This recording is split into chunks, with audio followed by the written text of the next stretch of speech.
Mechanical properties of materials. ഒരു മെറ്റീരിയലിന് എന്തൊക്കെ പ്രോപ്പർട്ടീസ് ഉണ്ടാവും എന്നുള്ള ഈ കാര്യങ്ങളൊക്കെ ഈ ലെക്ചറിലൂടെ ഞാൻ പറയാൻ ഉദ്ദേശിക്കുകയാണ്. സോ ആ കാര്യത്തിന് വേണ്ടി നിങ്ങൾക്ക് ആദ്യം അറിയേണ്ടത് സ്ട്രെസ് സ്ട്രെയിൻ ഡയഗ്രത്തിനെ പറ്റിയാണ്. കഴിഞ്ഞ ക്ലാസ്സിന് നിങ്ങൾ പഠിച്ചിട്ടുണ്ടാവും സ്ട്രെസ് സ്ട്രെയിൻ ഡയഗ്രം. ഓക്കെ, ഇത് ഈ വരച്ചിട്ടുള്ളത് മൈൽഡ് സ്റ്റീലിന്റെ സ്ട്രെസ് സ്ട്രെയിൻ ഡയഗ്രമാണ്. നിങ്ങൾ പഠിച്ചതും അത് തന്നെയായിരിക്കും.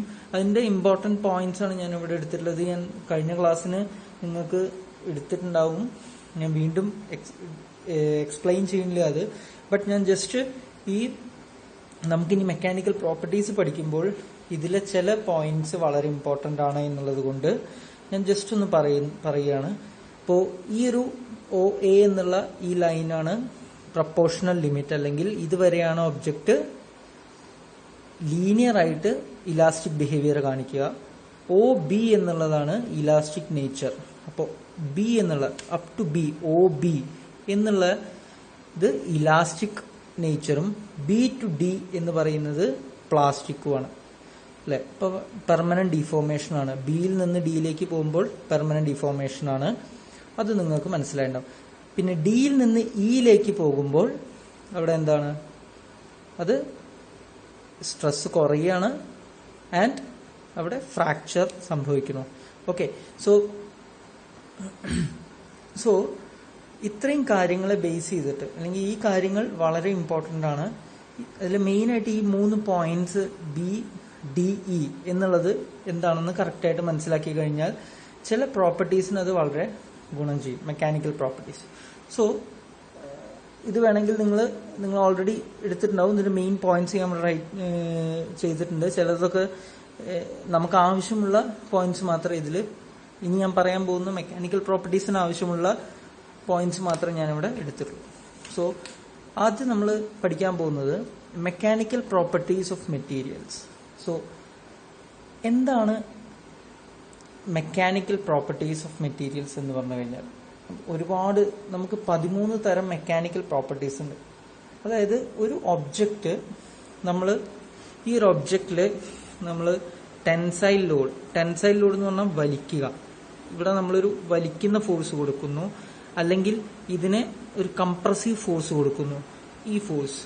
ഓക്കെ, അതല്ലെങ്കിൽ ടോർഷൻ, ഒരു ട്വിസ്റ്റിംഗ് ഫോഴ്സ് കൊടുക്കുമ്പോഴൊക്കെ, അല്ലെങ്കിൽ ഇതിലുണ്ടാവുന്ന ഷിയർ ഫോഴ്സ് എന്ന് പറഞ്ഞാൽ എന്താ, ഈ ഒബ്ജക്റ്റിന്റെ ഒരു സർഫസിന് പാരലൽ ആയിട്ട് പോകുന്നതാണ് ഷിയർ ഫോഴ്സ്, പെർപെൻഡിക്കുലർ ആയിട്ട് പോകുന്നതാണ്.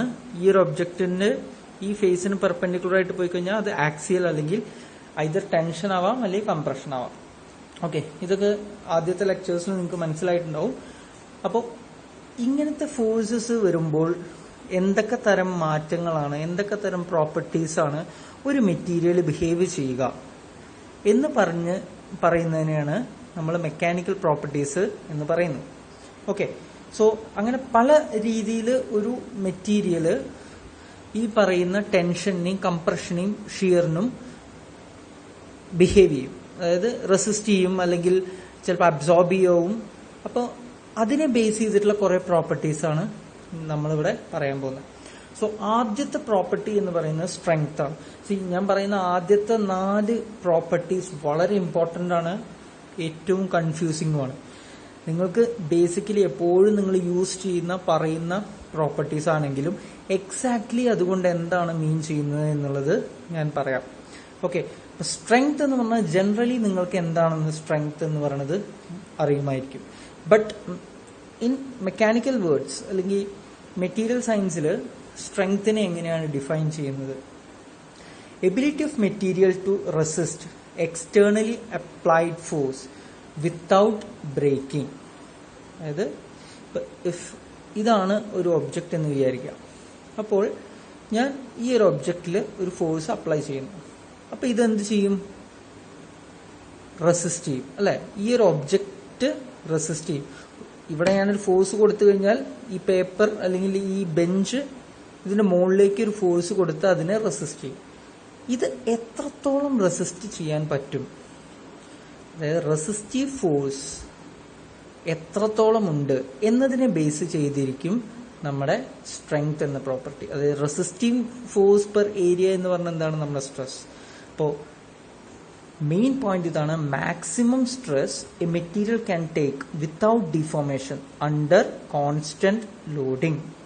ഇപ്പൊ ഡിഫോർമേഷൻ ഇല്ലാതെ അല്ലെങ്കിൽ പ്ലാസ്റ്റിക് റപ്ചർ ആവുന്നതിന് മുമ്പേ എത്രത്തോളം മാക്സിമം സ്ട്രെസ്, അതായത് നമ്മൾ സ്ട്രെസ് സ്ട്രെയിൻ ഗ്രാഫ് നോക്കിക്കഴിഞ്ഞാൽ മാക്സിമം സ്ട്രെസ് എന്ന് പറയുന്നത് എന്താണ്, അൾട്ടിമേറ്റ് ടെൻസൈൽ സ്ട്രെസ് എന്ന് പറയുന്നത് ഈ പോയിന്റിലാണ് അല്ലെ. അപ്പോൾ ഈ പോയിന്റ് വരെ എത്രത്തോളം ആ മെറ്റീരിയലിന് വിത്ത്സ്റ്റാൻഡ് ചെയ്യാൻ പറ്റും. ഇപ്പൊ ഇത് മൈൽഡ് സ്റ്റീലിന്റെ കേസാണ്. പല മെറ്റീരിയൽസിനും പലതരത്തിലുള്ള ഗ്രാഫായിരിക്കും. അപ്പോൾ ഏത് ഗ്രാഫിലാണോ കൂടുതൽ അൾട്ടിമേറ്റ് ടെൻസൈൽ സ്ട്രെങ്ത് ഉള്ളത് ആ ഒരു ഒബ്ജക്റ്റ് മാക്സിമം സ്ട്രെസ് ഹോൾഡ് ചെയ്യാൻ പറ്റുന്നതാണ്.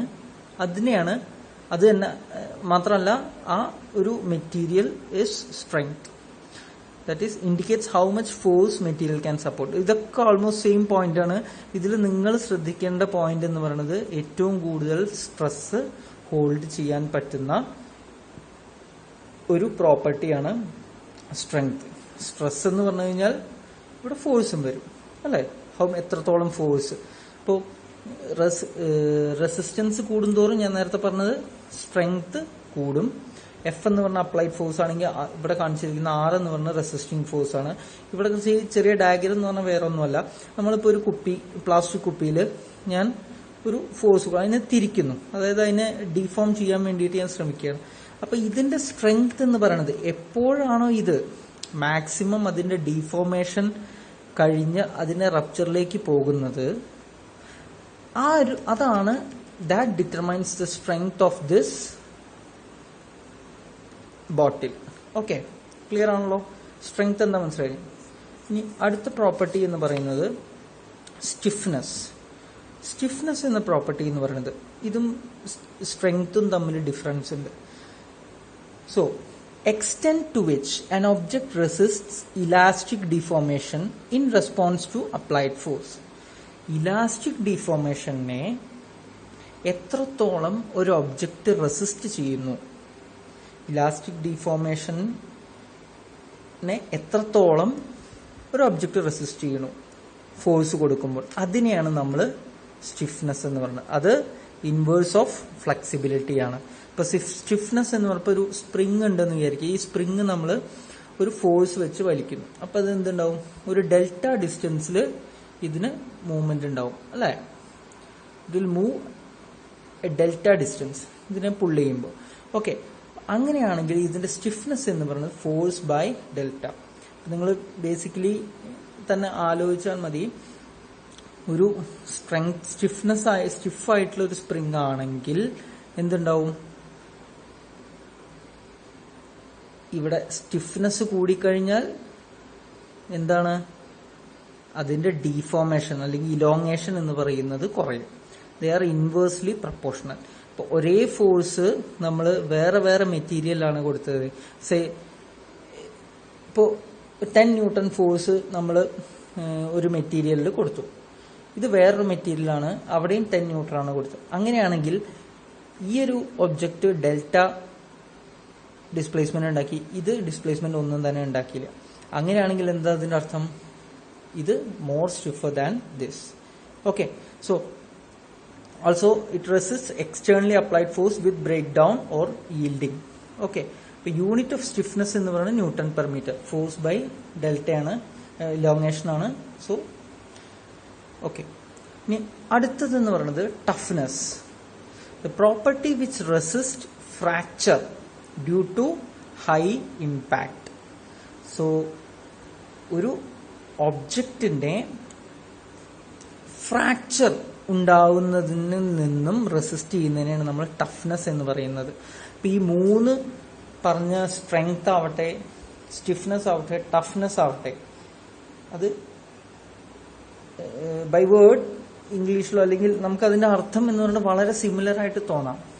ഇതിലുള്ള ചെറിയ ചെറിയ വ്യത്യാസങ്ങളുണ്ട്.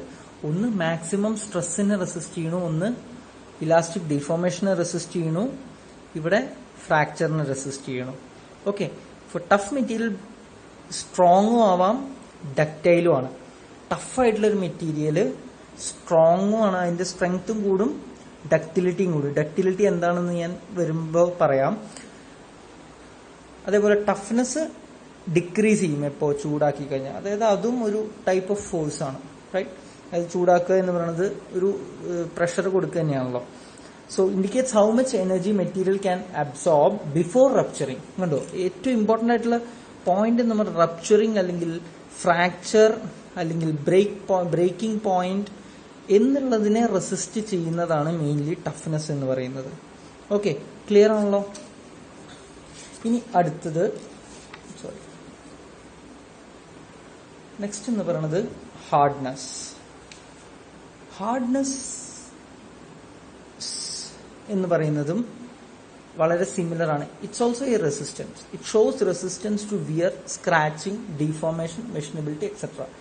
ഹാർഡ്നെസ് എന്ന് പറയുന്നത് വിയർ, തേയ്മാനം, അല്ലെങ്കിൽ സ്ക്രാച്ചിങ്. സ്ക്രാച്ചിങ് എന്ന് പറഞ്ഞ ഒരു ഒബ്ജക്റ്റിൽ മെഷീനിങ് പ്രോപ്പർട്ടിയാണ് സ്ക്രാച്ചിങ് എന്ന് പറയുന്നത്. അതിൽ ചെറിയ ചെറിയ പൊട്ടുകൾ വരിക, ക്രാക്സ് അല്ല, ഓക്കെ, സ്ക്രാച്ചസ് വരിക, ഡീഫോർമേഷൻ ഉണ്ടാവുന്നത്, മെഷീനബിലിറ്റി, ഇങ്ങനെയുള്ള എല്ലാത്തിനെയും റെസിസ്റ്റ് ചെയ്യുന്ന ഒന്നാണ് ഹാർഡ്നെസ് എന്ന് പറയുന്നത്. സിമ്പിളായിട്ട് പറഞ്ഞു കഴിഞ്ഞാൽ ഒരു ഒബ്ജക്റ്റിൽ നമ്മൾ ഒരു ഫോഴ്സ് കൊടുത്തു കഴിഞ്ഞാൽ ഈ ഒരു ഒബ്ജക്റ്റ് എത്രത്തോളം ഇതിന്റെ പെനട്രേഷൻ ഇല്ലാതെ റെസിസ്റ്റ് ചെയ്യും. ഓക്കെ, അതാണ് ഹാർഡ്നെസ് എന്ന് പറയുന്നത്, റെസിസ്റ്റിംഗ് പെനട്രേഷൻ. സോ ഈ ഹാർഡ്നെസ് നോക്കാൻ ചില ഹാർഡ്നെസ് ടെസ്റ്റുകളൊക്കെ ഉണ്ട്. സോ ആ ഹാർഡ്നെസ് ടെസ്റ്റുകൾ എന്ന് പറയുന്നത് ഏതൊക്കെയാണ്?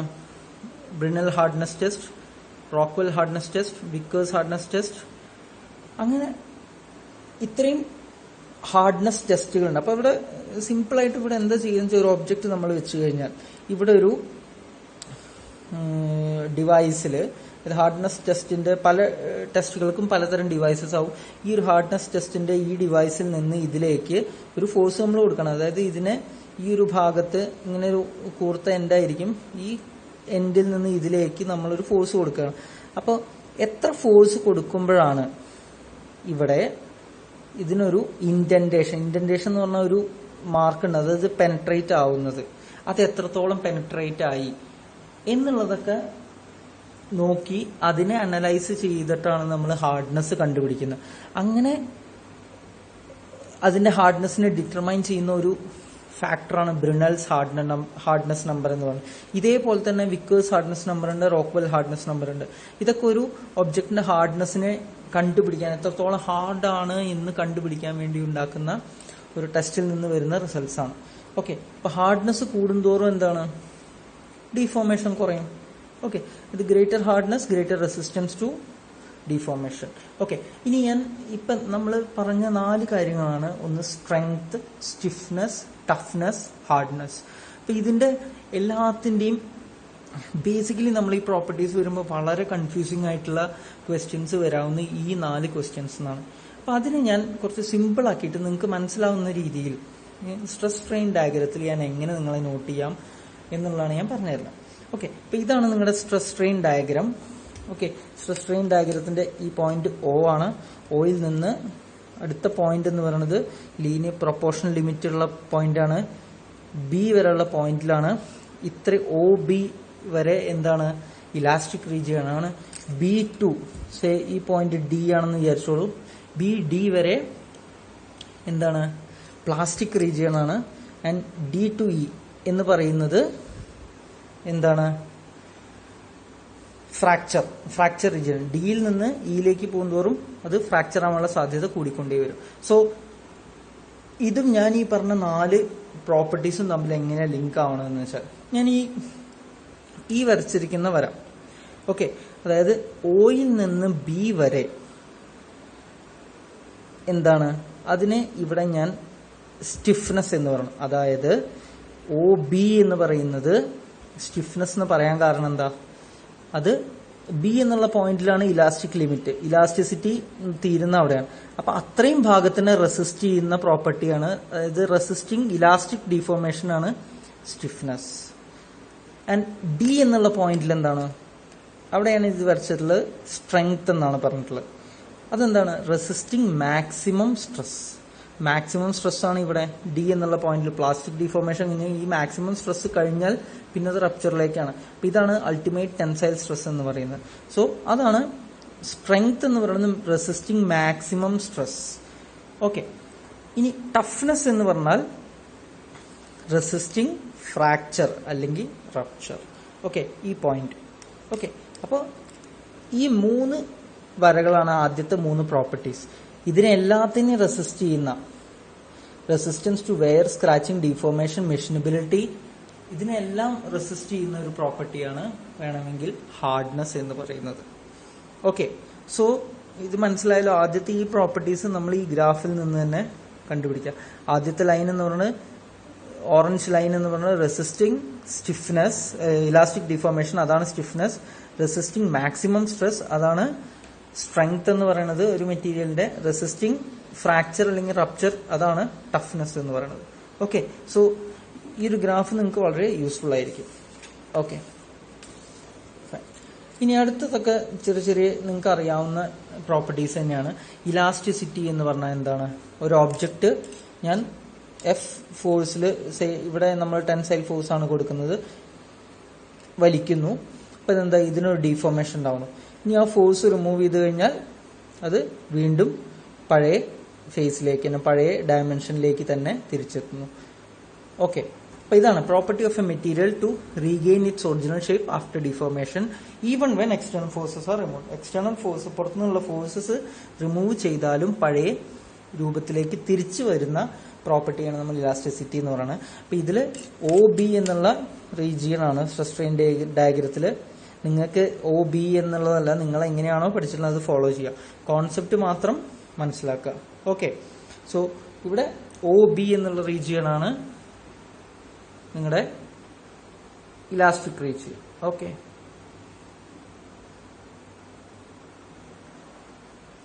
ഇതേപോലെ പ്ലാസ്റ്റിസിറ്റി എന്ന് പറഞ്ഞാൽ എന്താണ്?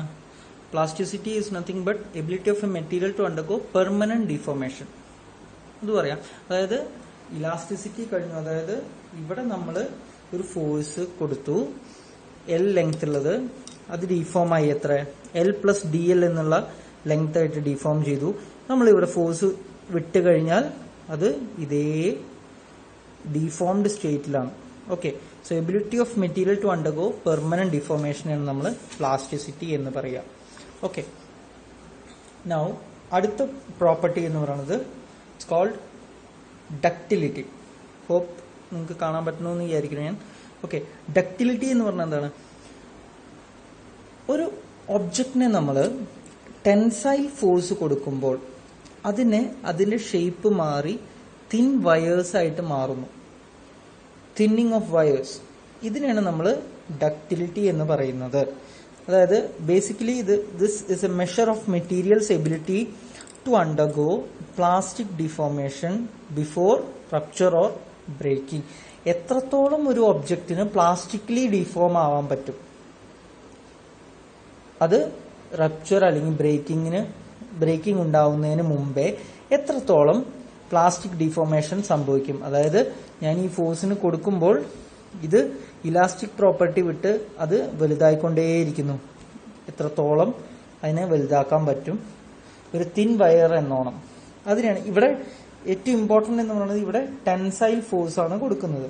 ഓക്കെ, ബേസിക്കലി ടെൻസൈൽ ടെസ്റ്റുകൾക്കൊക്കെ യൂസ് ചെയ്യുന്ന അല്ലെങ്കിൽ കണ്ടുവരുന്ന പ്രോപ്പർട്ടിയാണ് ഡക്റ്റിലിറ്റി എന്ന് പറയുന്നത്. And also it is expressed as percentage elongation of percentage area reduction from A tensile test. Okay, അപ്പൊ ഇവിടെ എന്താ പറയുന്നത്? സി, ഇപ്പൊ നമ്മൾ ടെൻസൈൽ ടെസ്റ്റുകളിൽ എന്ത് സംഭവിക്കുന്നു വെച്ചാൽ, ഒരു ഒബ്ജക്ട് എടുക്കുന്നു, സേ ഒരു മൈൽഡ് സ്റ്റീൽ അല്ലെങ്കിൽ കാസ്റ്റ് അയൺ നമ്മൾ എടുക്കുന്നു, എന്നിട്ട് അതിനെ നമ്മൾ വലിക്കുന്നു, ഒരു ഫോഴ്സ് വെച്ചിട്ട് നമ്മൾ ഇതിനെ പുള്ള് ചെയ്യുന്നു. ഓക്കെ, അപ്പൊ ഇതിനാണ് നമ്മൾ ടെൻസൈൽ ടെസ്റ്റ് എന്ന് പറയുന്നത്. അപ്പൊ ഇത് നമ്മൾ പുള്ള് ചെയ്തുകൊണ്ടേയിരിക്കുമ്പോൾ എന്ത് സംഭവിക്കും? കുറച്ച് കഴിഞ്ഞാൽ ഇതിന്റെ ലെങ്ത് കൂടും ഇനീഷ്യലി. ഓക്കെ, അത് മാത്രമല്ല ഇവിടെ എന്ത് സംഭവിക്കും? അതിന്റെ ഈ ഒരു ഭാഗത്ത് നോക്കൂ, ഇതിന്റെ ഏരിയ റെഡ്യൂസ് ആയിട്ട് ഇങ്ങനത്തെ തിൻ വയേഴ്സ് ആയിട്ട് ഇതിനെ റെഡ്യൂസ് ആവും ഈ ഒരു ഭാഗത്ത്. ഓക്കെ, അപ്പൊ ഇവിടെ എന്താണ്? ഇലോങ്ങേറ്റ് ആവുന്നുണ്ട്. അതായത് ഈ ഭാഗത്തിനേക്കാൾ ഇത് മൊത്തം ഇതിന്റെ ലെങ്ത് കൂടി, എന്നാൽ ഏരിയ മൊത്തത്തിൽ കുറയുന്നുണ്ട്. ഓക്കെ, അപ്പൊ ഇതിനെയാണ് നമ്മൾ ഡക്റ്റിലിറ്റി എന്ന് പറയുന്നത്. Okay, material can be drawn into thin wires without rupture with application of tensile force. Tensile force കൊടുക്കുമ്പോൾ ചെറിയ ചെറിയ വയേഴ്സ് ആയിട്ട് മാറുന്നു, റപ്ചർ ആവുന്നതിന് മുമ്പ് വരെയുള്ള കണ്ടീഷൻ. ഓക്കെ, അടുത്ത ബ്രിട്ടിൽനെസ്. ഡക്റ്റിലിറ്റി അതിന്റെ വേറൊരു പാർട്ടാണ്, അല്ലെങ്കിൽ വേറൊരു അതിന്റെ ഓപ്പോസിറ്റ് എന്ന് പറയാൻ പറ്റില്ല, ഒരു കോൺട്രഡിക്ടറി പാർട്ടാണ് ബ്രിട്ടിൽനെസ് എന്ന് പറയുന്നത്. സോ ഈ ബ്രിട്ടിൽനെസ് എന്ന് പറയുമ്പോൾ എന്താണ്, ഇവിടെയും നമ്മൾ സെയിം ആണ്. ടെൻസൈൽ ടെസ്റ്റിൽ ഒരു മെറ്റീരിയലിനെ നമ്മൾ വലിക്കുമ്പോൾ ഇത് തിൻ വയേഴ്സ് ആയിട്ട് മാറുന്നില്ല, പക്ഷെ എന്താണ്, ഇത് പെട്ടെന്ന് പൊടിഞ്ഞു പോകുന്നു. ബ്രിട്ടിൽ എന്ന് പറഞ്ഞാൽ പൊടിഞ്ഞു പോവാ. ഓക്കെ, അപ്പൊ ഇത് മെയിൻലി ഡക്റ്റിലിറ്റിയുടെ കുറവ് കൊണ്ട് സംഭവിക്കുന്ന ഒരു പ്രോപ്പർട്ടിയാണ് ബ്രിട്ടിൽനെസ് എന്ന് പറയുന്നത്. ഓക്കെ, അപ്പൊ അത് എന്താ മനസ്സിലായില്ലേ? When subjected to stress it breaks with little elastic deformation. Okay, little elastic deformation without significant plastic deformation. Okay, വലിയ പ്ലാസ്റ്റിക് ഡിഫോർമേഷനോ ഇലാസ്റ്റിക് ഡിഫോർമേഷനോ ഇല്ലാതെ അത് പെട്ടെന്ന് പൊട്ടിപ്പോകുന്നു. ഡയറക്ട്ലി അവിടെ എന്താണ്, റപ്ചറാണ്. Okay, absorb relatively little energy before fracture even those of high strength. ഇതിന് ഇപ്പൊ കോമ്പോസിറ്റ് മെറ്റീരിയൽസ് ഇതിനും അതൊക്കെ ഒരു എക്സാമ്പിൾ ആണ്. കോമ്പോസിറ്റ് ആയിട്ടുള്ള മെറ്റീരിയൽസ് ആക്ച്വലി വളരെ സ്ട്രെങ്ത് കൂടുതലായിരിക്കും, പക്ഷെ എന്താണ്, ബ്രിട്ടിലാണ്. ഒരു സർട്ടേൺ എമൗണ്ട് കഴിഞ്ഞാൽ അത് പൊട്ടിപ്പോകും. ഓക്കെ, അതായത് ഇറ്റ് ഈസ് നോട്ട് ഡക്റ്റൈൽ. അടുത്ത പ്രോപ്പർട്ടി എന്ന് പറയുന്നത്, so before that ductile properties ഉള്ള ചില മെറ്റീരിയൽസ് ആണിത്. Steel, aluminium, copper. Of course നല്ലോണം ഡക്റ്റൈൽ ആയിട്ടുള്ള വേറൊരു മെറ്റീരിയലാണ് gold. Okay, gold is ductile. Gold, platinum ആണ് as far as now. Platinum, gold, copper ഒക്കെയാണ് ഏറ്റവും കൂടുതൽ ഡക്റ്റിലിറ്റി ഉള്ള മെറ്റീരിയൽസ്. ബ്രിട്ടിൽ ആയിട്ടുള്ള മെറ്റീരിയൽസ്, അതായത് പൊട്ടിപ്പോകുന്ന മെറ്റീരിയൽസ്, കാസ്റ്റ് അയൺ, ഗ്ലാസ് ഒക്കെ നിങ്ങൾക്ക് ആലോചിച്ചാൽ തന്നെ അറിയാം. ഗ്ലാസ്, കോൺക്രീറ്റ്, പ്ലെയിൻ കോൺക്രീറ്റ്, ഇതെല്ലാം ബ്രിട്ടിൽ ആയിട്ടുള്ള മെറ്റീരിയൽസ് ആണ്. നൗ അടുത്ത ടോപ്പിക് എന്ന് പറയുന്നത് മാലിബിലിറ്റി. മാലിബിലിറ്റി എന്ന് പറഞ്ഞാൽ ഡക്റ്റിലിറ്റി എന്താണ്, ഒരു ടെൻസൈൽ ഫോഴ്സ് കൊടുക്കുമ്പോൾ അതിനെ നമ്മൾക്ക് വലിയ അല്ലെങ്കിൽ തിൻ വയേഴ്സ് ആയിട്ട് കൺവേർട്ട് ചെയ്യണം with percentage area reduction and elongation കൂടിയിട്ട്. എന്നാൽ ഇവിടെ നമ്മളൊരു കംപ്രസീവ് ഫോഴ്സ് ആണ് കൊടുക്കുന്നത്. അതുകൊണ്ടുണ്ടാകുന്ന കംപ്രസീവ് സ്ട്രെസ് കാരണം ഈ ഒരു ഒബ്ജക്റ്റിനെ നമ്മൾ അടിച്ച് പരത്തുന്നു. ഓക്കെ, ബേസിക്കലി അതാണ്, നമ്മളൊരു മെറ്റീരിയലിനെ അടിച്ച് അതിന്റെ ഡയമെൻഷൻസ് മാറ്റുന്നു. അതിനെയാണ് നമ്മൾ മാലിബിലിറ്റി എന്ന് പറയുന്നത്. Okay, so property of a metal to deform under compression and take a new shape. ഏറ്റവും കൂടുതൽ മാലിബിൾ ആയിട്ടുള്ള materials gold, silver, aluminium, copper, ഈ കാര്യങ്ങൾ. സോ ഗോൾഡ്, കോപ്പർ എന്നിവയൊക്കെ ഹൈലി മാലിബിൾ ആണ്, ഹൈലി ഡക്റ്റൈൽ ആണ്. ഓക്കെ, അപ്പൊ അതുകൊണ്ടാണ് നമ്മൾ ഇതിനെ വയേഴ്സിൽ കോപ്പർ വയേഴ്സ് ഒക്കെ യൂസ് ചെയ്യുന്നത്. ഗോൾഡൻ വയേഴ്സ് യൂസ് ചെയ്യാം, പക്ഷെ അത് കണ്ടക്റ്റീവും ആണ്, ബട്ട് എന്താണ്, കോസ്റ്റ്ലി ആണ്. കോപ്പർ വയേഴ്സ് നമുക്ക് എത്ര വേണമെങ്കിലും അതിനെ യൂസ് ചെയ്യാൻ പറ്റും, അതായത് അടിച്ചു പരത്തി തിൻ ഇതിലേക്ക് ആക്കാൻ പറ്റും. Okay, fine. നൗ അടുത്ത പ്രോപ്പർട്ടി എന്ന് പറയുന്നത് റെസിലിയൻസ്. സോ റെസിലിയൻസ് ഒരു വളരെ ഇമ്പോർട്ടന്റ് ആയിട്ടുള്ള പ്രോപ്പർട്ടിയാണ്. ഇപ്പൊ റെസിലിയൻസ് എന്ന് പറഞ്ഞ പ്രോപ്പർട്ടി ആക്ച്വലി ഇതിനൊരു ഇംഗ്ലീഷ് വേർഡ് തന്നെ, റെസിലിയൻസ് എന്ന് പറഞ്ഞു കഴിഞ്ഞാൽ ഉന്മേഷം എന്നാണ്. ഉന്മേഷം അല്ലെങ്കിൽ എനർജിയെ ബേസ് ചെയ്തിട്ടുള്ള എന്തോ ഒരു പ്രോപ്പർട്ടിയാണ് റെസിലിയൻസ്. ഇങ്ങനെയാണ് നിങ്ങൾക്ക് മനസ്സിലാക്കാനും എളുപ്പം. ഓക്കെ, അപ്പൊ ഈ എനർജി എന്ന് പറയുന്ന ഇത് എന്താണ് സംഭവം ഇവിടെ നടക്കുന്നത് എന്ന് പറഞ്ഞാൽ, ഈ ഒരു സ്ട്രെസ് സ്ട്രെയിൻ കർവ് നോക്കുകയാണെങ്കിൽ ഈ OA എന്ന് പറയുന്നത് വരെ ഇവിടെ എന്താണ്, ഇലാസ്റ്റിക് ഡിഫോർമേഷൻ ആണ് നടക്കുന്നത്. അതും എന്താണ്, ഇവിടെ പ്രപ്പോർഷണൽ ആയിട്ടാണ്. സ്ട്രെയിൻ കൂടുന്നതിനനുസരിച്ച് തന്നെയായിരിക്കും, പ്രപ്പോർഷണൽ ആയിട്ടായിരിക്കും സ്ട്രെസ്, അല്ലെങ്കിൽ നേരെ തെറ്റ്, സ്ട്രെസ് കൂടുന്നതിന് പ്രപ്പോർഷണൽ ആയിട്ടായിരിക്കും സ്ട്രെയിൻ നടക്കുന്നത്. അപ്പോൾ ഈ ഒരു പോയിന്റിലാണ് നമ്മുടെ ഈൽഡ് സ്ട്രെസ് എന്ന് വിചാരിക്കുക. ഓക്കെ, സോ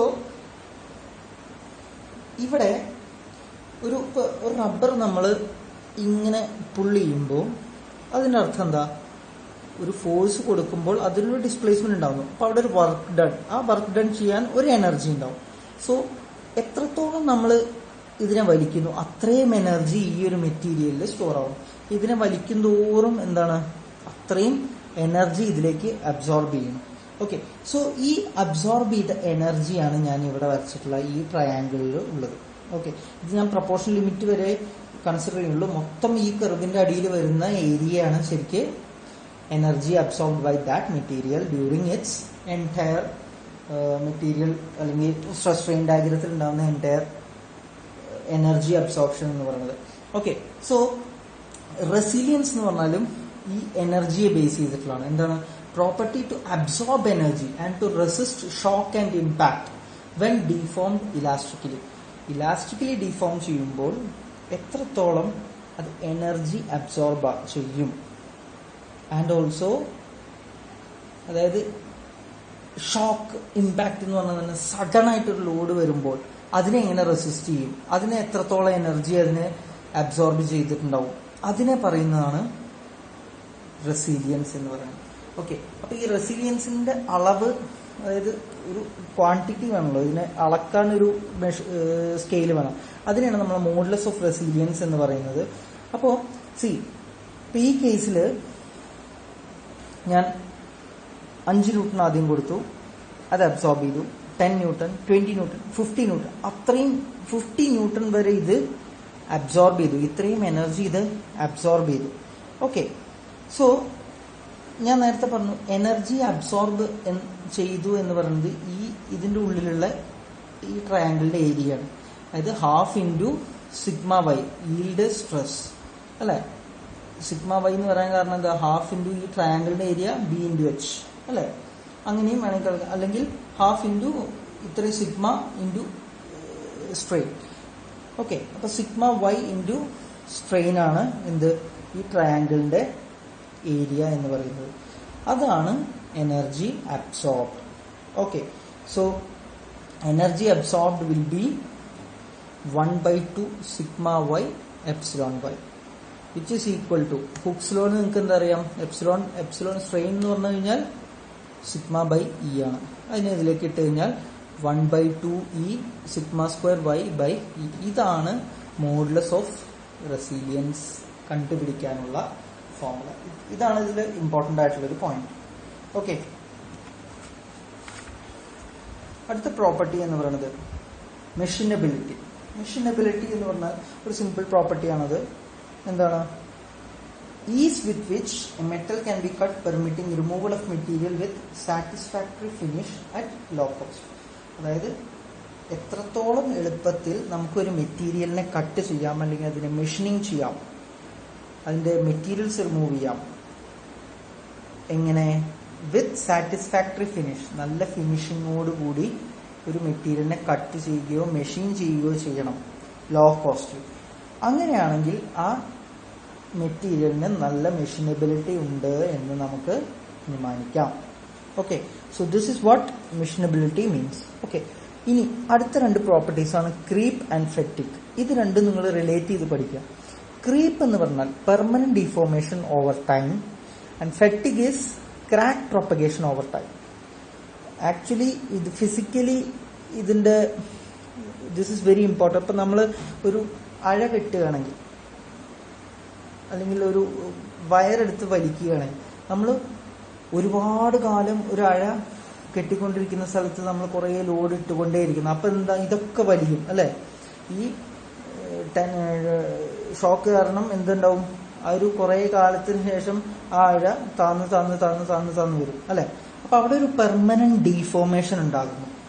ഓക്കെ, കുറേ സമയത്തിന് ശേഷം. അതിനെയാണ് നമ്മൾ ക്രീപ്പ് എന്ന് പറയുന്നത്. എന്നാൽ ഫെറ്റിക് എന്ന് പറഞ്ഞു കഴിഞ്ഞാൽ ഇത് കുറേ കാലം വെച്ച് വളരെ ടൈറ്റ് ആയിട്ടാണെങ്കിൽ ഇത് താഴത്തേക്ക് പോകുന്നതിനോടൊപ്പം തന്നെ ചില ഭാഗങ്ങളിൽ അത് പൊട്ടാൻ തുടങ്ങും. ഓക്കെ, അവിടെ ഒരു ക്രാക്ക് ഉണ്ടായി തുടങ്ങും. ആ ക്രാക്ക് പെട്ടെന്ന് ആ ക്രാക്ക് ഉണ്ടായതോടുകൂടി പൊട്ടില്ല. ആ ക്രാക്ക് പ്രൊപ്പഗേറ്റ് ചെയ്ത് അത് കുറേ കാലം കഴിയുമ്പോൾ ആ crack propagation will leads to failure. Okay, അതിനെയാണ് നമ്മൾ ഫെറ്റിഗ് എന്ന് പറയുന്നത്. ഈ 2 കേസും it occur due to applied loads and അവസാനമായിട്ട് അതിന് ഫെയിലിയർ ഉണ്ടാകും. ഓക്കെ, ക്രീപ്പ് ആയാലും ഫെറ്റിഗ് ആയാലും. ഒന്ന് ഇലോങ്ങേഷൻ ഓഫ് സാമ്പിൾ ആണെങ്കിൽ, ക്രീപ്പ് എന്ന് പറഞ്ഞാൽ ഇലോങ്ങേഷൻ ആണ് ഡിപ്പെൻഡ് ചെയ്യുന്നതെങ്കിൽ ഇവിടെ ഇലോങ്ങേഷൻ ഓഫ് ക്രാക്ക് ആണ്. ക്രാക്കിന്റെ ഇലോങ്ങേഷൻ ആണ് ഫെറ്റിഗ് സ്റ്റഡി ചെയ്യുന്നത്. ഓക്കെ, സോ ഇത്രയും പ്രോപ്പർട്ടീസ് ആണ് ഏറ്റവും ഇമ്പോർട്ടൻ്റ് ആയിട്ടുള്ള 13 mechanical properties. This is very very important. Okay, thank you.